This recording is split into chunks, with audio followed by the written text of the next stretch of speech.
Ste, ma quanti voli avete preso? Ma dove avete dormito? E dove trovate tutte le info su Torres del Paine? Ma sì, ma poi chissà quanto vi è costato questo viaggio. Allora adesso ci andiamo a mettere belli comodi, così vi racconto tutto quello che ruota intorno al viaggio che ho fatto in Patagonia. Fra l'altro io adesso certe cose non starò a ripeterle perché l'ho già inserite nei video che vi ho fatto sulla Patagonia e perché presumo che un minimo di Patagonia lo sappiate già se state guardando questa cosa. Dunque, noi siamo stati in Patagonia da inizio gennaio a inizio febbraio, il che vuol dire che là è estate e quindi è alta stagione ed è anche il periodo migliore per visitarla. E io ho finito di organizzare il tutto a inizio settembre, ma se voi partite anche prima vi assicuro che non è una cosa sbagliata. Tutta l'organizzazione del viaggio è stata fatta diciamo in più o meno 2 settimane, a esclusione di un volo, quello da Puerto Natales a Santiago, che ho prenotato molto più avanti perché speravamo calasse di prezzo, la cosa non è successa. Quindi a inizio settembre diciamo avevamo già prenotato i voli e gli alloggi, che sono le 2 cose principali. Invece tutte le altre piccole cose organizzative le ho sistemate man mano che ci avvicinavamo alla partenza. La prima cosa che ho organizzato è stato il trekking di Torres del Paine, perché richiede una procedura che vi spiegherò più avanti, e attorno a quello ho agganciato tutte le altre attività che volevamo fare, quindi diciamo quello è stato il fulcro e poi tutto il resto dell'organizzazione è arrivato sapendo in quali date saremmo stati appunto a Torres del Paine. Per quanto riguarda i costi invece non vi dirò i costi di ogni singolo aspetto, diciamo capitolo per capitolo, ma vi farò alla fine un capitolo a parte solamente dei costi, in modo da riassumere un po' tutto e avere il quadro generale. Fatte queste premesse, iniziamo parlando della logistica, dei trasporti. Per quanto riguarda i voli, per raggiungere la Patagonia dovrete per forza passare o per Buenos Aires o per Santiago, a seconda della tratta che sceglierete o che troverete disponibile. Per questo noi abbiamo deciso anche di trascorrere lì qualche giorno, perché comunque lo scalo dovevamo farlo per forza. Ci tenevamo comunque a vedere queste città per vari motivi e quindi anche per questo abbiamo scelto di stare 3 giorni in una città e 3 giorni nell'altra, prima e dopo essere stati in Patagonia. E per organizzare tutta la questione voli io ho usato principalmente Skyscanner, Google Voli e Kayak per fare un po' le varie ricerche, ma alla fine la soluzione migliore l'ho sempre trovata su Skyscanner. E i voli che abbiamo preso in totale sono stati 5. Il primo è stato Unita Airways da Roma a Buenos Aires, un diretto. Dopodiché da Buenos Aires per andare giù in Patagonia abbiamo preso un volo di Aerolíneas Argentinas. Da invece Puerto Natales a Santiago abbiamo preso un volo della LATAM. Allora io raga non so qual è l'aeroporto più piccolo del mondo, ma questo è veramente molto piccolo. Ma molto molto piccolo.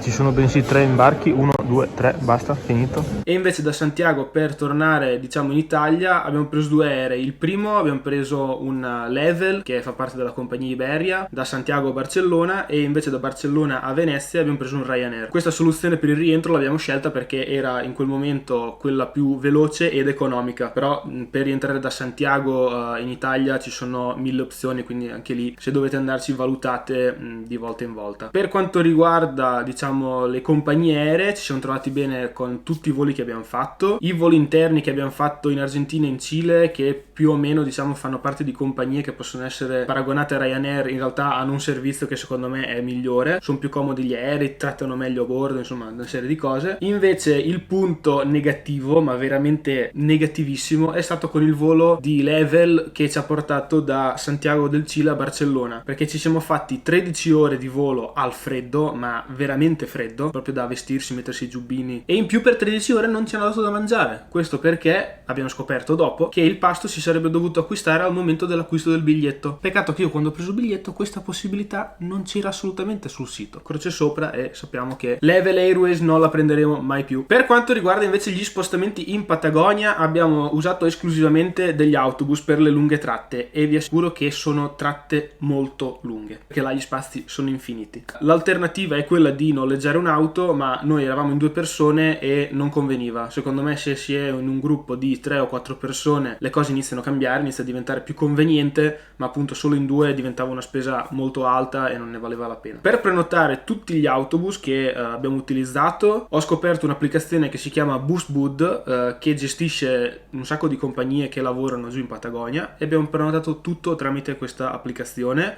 prima di partire, 3 settimane prima, un mese prima, qualcosa del genere. E lì abbiamo preso 5 bus. Il primo che ci ha portato dall'aeroporto di El Calafate, dove siamo atterrati, fino a El Chalten, e sono state 2 ore e mezza di viaggio. Per tornare indietro da El Chalten a El Calafate, quindi stessa durata, 2 ore e mezza. Poi c'è stato il trasferimento più lungo, che è stato quello da El Calafate a Puerto Natales, che sarebbe dovuto durare 5 ore, ma in realtà sono state forse 6 o 6 e mezza, perché c'è stato il passaggio sulla frontiera, che è abbastanza lungo da fare, perché prima bisogna uscire dall'Argentina e ti controllano i documenti. Per attraversare il confine tra Argentina e Cile, e non ce lo aspettavamo, ma siamo finiti su una strada bianca. Strade asfaltate ce ne sono, ma non tutte. Cioè non cambia niente, è solo che queste abitudini non siamo abituati a farle, e secondo me è quanto un tremotto. Si fa un tratto di strada che è terra di nessuno, dopodiché si entra in Cile e anche lì ricontrollano i documenti per fare l'accesso al paese e per timbrarti il passaporto, quindi richiede, è un po' macchinoso, diciamo, richiede un po' di tempo. Guarda, quando ingresso a Cile non si può portare compresso, frutta, latticini, salami, salumi. Seconda tappa del viaggio, raga. Prima ci siamo fermati in Argentina, praticamente hanno registrato l'uscita, adesso Cile, ci controllano tutto, stiamo qua 6 ore. Stai divertendo? Sì. Il passaggio della frontiera da noi non si vede più, e qua invece si fa ancora. Dopodiché abbiamo preso 2 bus per fare, diciamo, andata e ritorno tra Puerto Natales e Torres del Paine, ed è un viaggio più o meno di 2 orette. I taxi invece li abbiamo usati semplicemente per fare quegli spostamenti che potevano essere aeroporto-città, quindi l'abbiamo fatto a Buenos Aires, a Santiago e in pochissime altre occasioni. Tra l'altro di taxi lì ce ne sono veramente tantissimi, non rimarrete mai senza, e devo dire che li ho trovati anche abbastanza economici. Dunque passiamo agli alloggi invece, dove abbiamo dormito e dove siamo stati nell'arco di questi giorni. Mi sono affidato al caro vecchio Booking, ho trovato tutte le soluzioni su Booking, perché comunque è un motore di ricerca che secondo me funziona ancora benissimo. Quindi Buenos Aires abbiamo passato 3 notti all'Ibis Style, che è un nome che forse avete già sentito perché si tratta di una catena internazionale. Eravamo in una posizione centralissima, perché eravamo su Avenida Corrientes, che è quella che collega l'obelisco dell'Avenida 9 de Julio a Puerto Madero, quindi è veramente una zona super centrale della città. Camera piccolina però curata, tenuta bene, e colazione veramente top, super buffet. Al Chalten invece abbiamo passato 4 notti all'hotel Pioneros del Valle, una camera grande perché ci potevano stare in 3-4 persone penso, ma insomma non benissimo, perché era abbastanza sporca.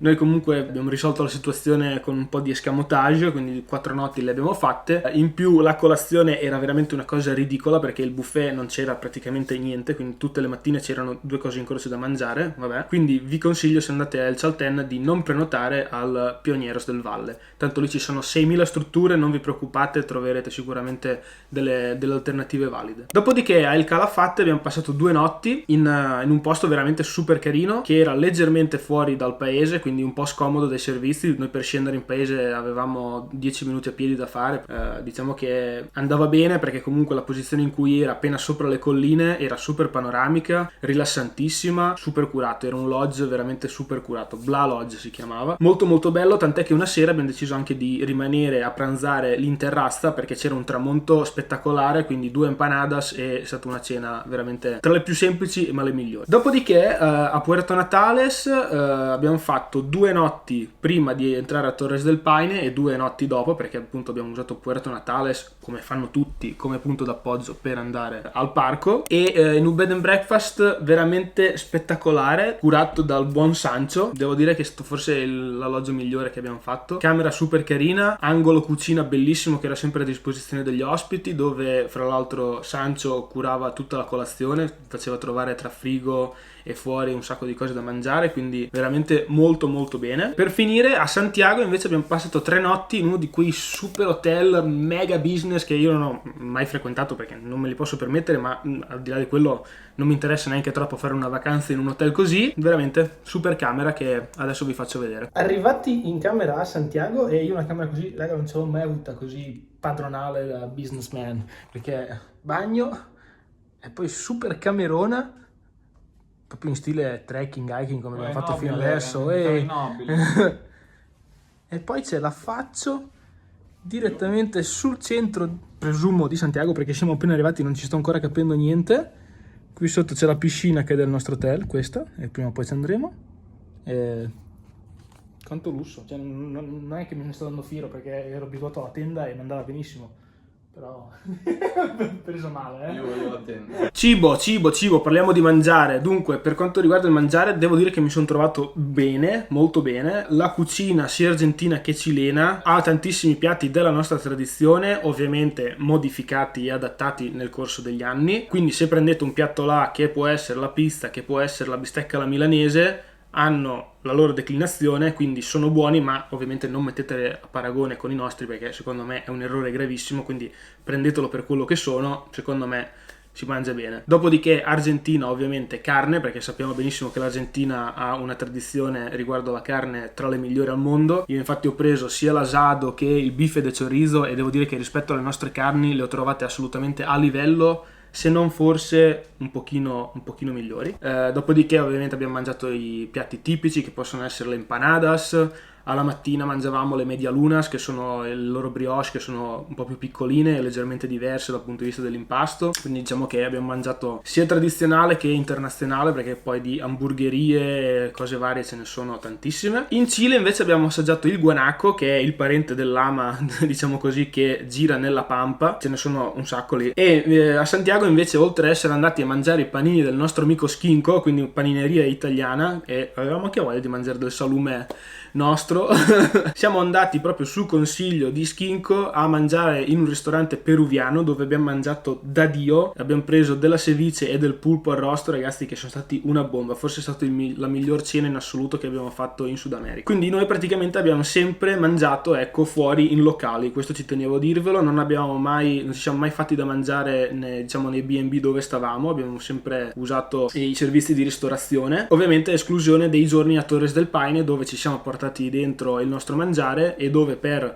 2 sere, 2 mattine abbiamo mangiato nei rifugi. Quindi questo è stato il nostro mood. E sinceramente io pensavo di spendere molto di più mangiando sempre fuori, invece tutto sommato costi abbastanza contenuti, che ripeto vi dirò dopo. Ma parliamo adesso di trekking, parliamo di montagna, entriamo un po' più nello specifico di quello che abbiamo fatto e iniziamo parlando appunto della conformazione delle montagne. Cosa vi troverete di fronte? Diciamo che sono molto simili come concetto alle nostre Alpi, come altezze, come altitudine massima delle vette, quindi tra i 3000 3500 giù di lì. La differenza però è che rispetto alle nostre Alpi, quindi abbiamo la catena montuosa, magari abbiamo prima le prealpi poi la pianura.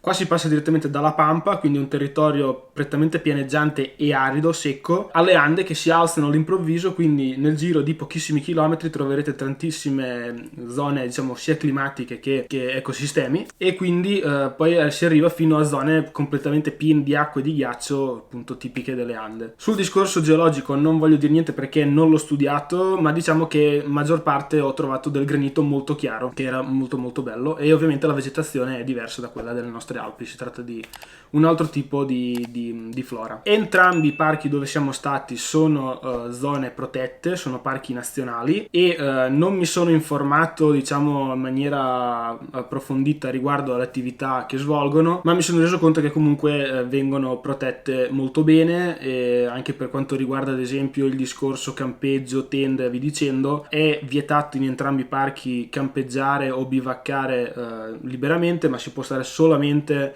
nelle aree designate, e appunto c'è sicuramente molta attenzione alla salvaguardia di queste zone. Dunque dividiamo adesso il discorso tra i due parchi: Parco Los Glaciares, che è il primo che abbiamo fatto, e Parco Torres del Paine. Il primo parco, il Los Glaciares, scusate ma è difficilissimo da dire secondo me, troppe S, è quello dove abbiamo visto il Fitzroy, il Cerro Torre e il Loma del Piego Tumbado. Per intenderci sono quelli che fanno riferimento al paese di El Chaltén, e fare i 3 sentieri che portano a queste cime è estremamente facile, perché sono 3 sentieri che partono direttamente dal paese di El Chaltén, uno a nord, uno a ovest e uno a sud, quindi non dovrete prendere nessun mezzo. Vi svegliate la mattina dal bed and breakfast, uscite e lo imboccate, è veramente super facile. Un'altra cosa da dire è che qua il concetto di sentieri o rete sentieristica non è come la nostra in Italia, quindi non c'è una super rete di sentieri che si possono percorrere e incrociare, ma ce ne sono veramente pochi che portano da punto A a punto B e ritorno. Non è difficile, e qua non servono permessi per accedere al parco o per accedere ai sentieri. Per quanto riguarda dati tecnici, vi dico qualcosina. Il sendero al Fitzroy è più o meno una ventina di chilometri con 1000 metri di dislivello, e la maggior parte del dislivello è negli ultimi 2 chilometri, quindi avrete una prima parte di sentiero facile, se non molto facile, e poi alla fine un bel muretto da fare che vi porterà alla laguna, allo Stress, ed è un sentiero super frequentato. C'è veramente un sacco di gente che ci va, e d'altronde la vetta è una tra le più famose al mondo, quindi bisogna mettersela via, lì la gente frequenta un sacco. Invece il Sendero Torre, che è quello che vi porta a Laguna Torre per vedere il Cerro Torre, appunto, è un po' più corto, sono 18 km totali, andata e ritorno, e invece qua abbiamo 300 metri di dislivello, quindi è veramente facilissimo. Secondo me lo possono fare davvero tutti. C'è un po' di dislivello iniziale, ma per il resto super pianeggiante. Qua di bello c'è che ci sono un po' meno persone, nonostante sia comunque super figo anche questo sentiero qua. Invece il sentiero che porta a Loma del Pieghe Tumbado è forse il più difficile che abbiamo fatto, perché sono sempre 20 km, ma ci sono 1100 metri di dislivello, anche qua con uno strappettino finale per arrivare proprio sulla cima, che fra l'altro è molto arida e molto piena di mosche, ma molto piena di mosche, danno veramente fastidio, e devo dire che forse questo appunto è il sentiero un po' più tosto che abbiamo fatto. Per quanto riguarda invece il Perito Moreno, quello che abbiamo fatto non è un trekking, perché per andare al Perito Moreno prendete un mezzo da El Calafate che più o meno in un'oretta vi porta al Perito Moreno, vi scarica lì davanti e vi gustate il ghiacciaio. Dopo, volendo, ci sono le passerelle da fare, ci sono un po' di percorsi, ma io vi consiglio di arrivare lì, spostarvi il meno possibile e godere di quello che avete di fronte, perché è uno spettacolo incredibile che non richiede nessuno sforzo da parte nostra, quindi forse è la cosa migliore. Tornando invece al discorso delle cime del parco Los Glaciares, se volete avvicinarvi ancora di più alle cime o se volete fare le cime, allora a quel punto non si tratta più di trekking, ma parliamo già di alpinismo o arrampicata, quindi quelli sono argomenti che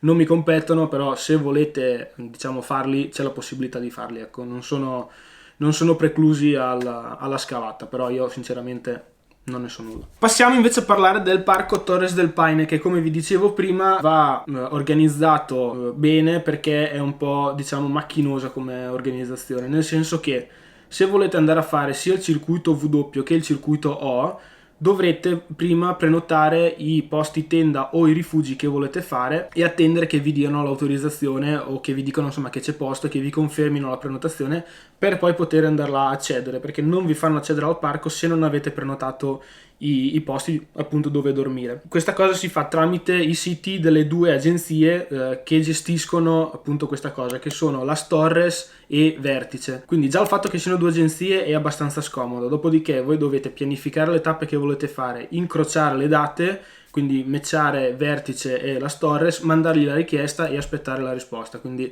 capite già che è un po' una rottura di scatole, però questo è quello che c'è da fare. Dopodiché dovrete anche acquistare il pass per entrare al parco, che costa $50, e quello lo fate sul sito della CONAF, che è l'ente che gestisce il parco di Torres del Paine, appunto. Noi abbiamo pianificato il circuito O su 6 giorni e 5 notti, ma c'è ampia scelta per decidere che tipo di tappe fare. Diciamo che sul circuito O le tappe magari sono un pochino più obbligate, invece sul circuito W c'è più possibilità di scelta, ma diciamo che sì, potete un po' giostrarvela come meglio preferite. Noi una volta fatto abbiamo capito che probabilmente saremmo riusciti anche con un giorno in meno a farlo tutto e a farlo senza correre, però ovviamente è una valutazione fatta a posteriori, quindi è molto più facile. Il circuito V invece noi l'abbiamo fatto in 2 giorni, quando ci siamo riagganciati dopo il circuito O, ma si può fare in 3, 4, 5, ci sono persone che lo fanno addirittura in 5 giorni, quindi capite che le possibilità sono veramente tante. Tenete presente che si può dormire in tenda portando la propria attrezzatura, si può dormire in tenda noleggiando l'attrezzatura sul posto e si può dormire nei rifugi. Ovviamente sono scelte che comportano prezzi diversi. Piazzare la tenda con la propria attrezzatura è la scelta più economica, dormire in rifugio e mangiare, fare colazione e cena ovviamente è la scelta più costosa. Anche qua a Torres del Paine i sentieri sono segnalati benissimo e fondamentalmente ne avete uno da seguire per quasi tutto il circuito, quindi non ci si sbaglia. E a livello di frequentazione, finché rimanete sul circuito O, ci saranno più o meno quelle 40-50 persone con le quali partite e con le quali fate un po' tutte le tappe. Invece quando ci si va a riagganciare al circuito W, lì il traffico aumenta un po'. Questo fondamentalmente per due motivi. Il primo è che è il circuito un po' più breve e tra virgolette quello più spettacolare e conosciuto. Il secondo è che sotto il circuito V i mezzi riescono ad arrivare meglio, quindi i battelli piuttosto che gli autobus arrivano lì sotto, quindi è un po' più facile da gestire. Ma arriviamo alla parte più dolorosa, che forse è quella che un po' tutti voi aspettate, che è quella dei costi. Io adesso vi andrò a dire i costi che abbiamo sostenuto in 2 persone, quindi ovviamente dovete dimezzare se dovete fare un confronto per una persona sola, diciamo. E qua ragazzi dovrò leggere perché per forza non mi posso ricordare tutto quello che abbiamo speso a memoria. Il primo costo che abbiamo dovuto affrontare ovviamente è stato quello per il treno da Ferrara a Roma Fiumicino, dove abbiamo preso l'aereo, che sono stati 97 euro. Dopodiché per quanto riguarda i voli abbiamo speso un totale di 4.268 euro e 6 centesimi, che sono quelli che hanno fatto la differenza, divisi in volo da Roma a Buenos Aires 1.730 euro, Buenos Aires e il Calafate, quindi per scendere in Patagonia 409 euro, Puerto Natales Santiago del Cile 579 euro, Santiago del Cile Barcellona 1374, Barcellona Venezia 173 euro. Considerate che in tutti avevamo la possibilità di portare 2 bagagli da stiva, tranne nell'ultimo quello Ryanair dove ne avevamo solo uno, e noi effettivamente abbiamo viaggiato con i nostri 2 zaini che mettevamo in cappelliera e una valigia sola in 2, e devo dire che insomma ci siamo trovati bene anche così, non avevamo bisogno di portare in giro altro, anche perché più valigie porti in giro più diventa scomoda. È incredibile, la più brava è stata lei, brava, non si è mai persa su 5 aerei, bravissima. No, non trattarla male, poverina. Bacino. Per quanto riguarda invece gli autobus che abbiamo preso giù, abbiamo speso un totale di 229,78 euro. La tratta da El Calafate a El Chaltén 58 euro, così come quella di ritorno, e El Calafate Puerto Natales, che è stata quella più lunga, 65,38 euro, e invece i 2 autobus che ci hanno portato da Puerto Natales a Torres e rientro sono stati 23 euro a tratta. Invece per i taxi abbiamo speso al massimo 18 euro per la tratta più lunga, dopo le altre non ce le siamo segnate tutte, quindi non sto neanche a dirvele. Passiamo invece agli alloggi. Per quanto riguarda tutte le notti che abbiamo fatto fuori, a esclusione di Torres del Paine, abbiamo speso 1.275 euro in totale, a Buenos Aires 219 euro, El Chaltén 426 euro, a El Calafate 118, a Puerto Natales, dove abbiamo fatto 2 notti prima e 2 notti dopo il Torres, 286 euro, invece a Santiago del Cile 226. Un sacco di numeri per dirvi che mediamente a notte abbiamo speso 80 euro. Per quanto riguarda il mangiare invece diciamo che abbiamo cercato di segnarci più spese possibili, ma non è così semplice riuscire a segnarsi tutto, quindi diciamo che ci siamo fatti una grossa idea ma non così accurata, e diciamo che abbiamo speso sui 30 euro mediamente per mangiare, perché c'era la volta in cui spendavamo 5 euro per prendere un'empanada e una bibita, e magari invece alla sera abbiamo fatto qualche cena un po' più lussuosa. Diciamo che la più costosa è stata sui 45 euro a testa, che è stata quella al ristorante peruviano di Santiago. Per quanto riguarda invece il discorso Torres del Paine, lì ci sono dei costi diciamo un po' diversi, nel senso che per quanto riguarda i rifugi abbiamo speso 202 euro a notte e abbiamo fatto 2 rifugi, e qua erano compresi pernottamento, cena e colazione. Nelle piazzole invece per mettere la tenda in 2 posti, in 2 accampamenti, abbiamo speso $74 a notte, e qui non c'era compreso niente se non la piazzola e i servizi, e invece in un campeggio abbiamo speso solamente $20 e i 50 euro che vi dicevo per il permesso che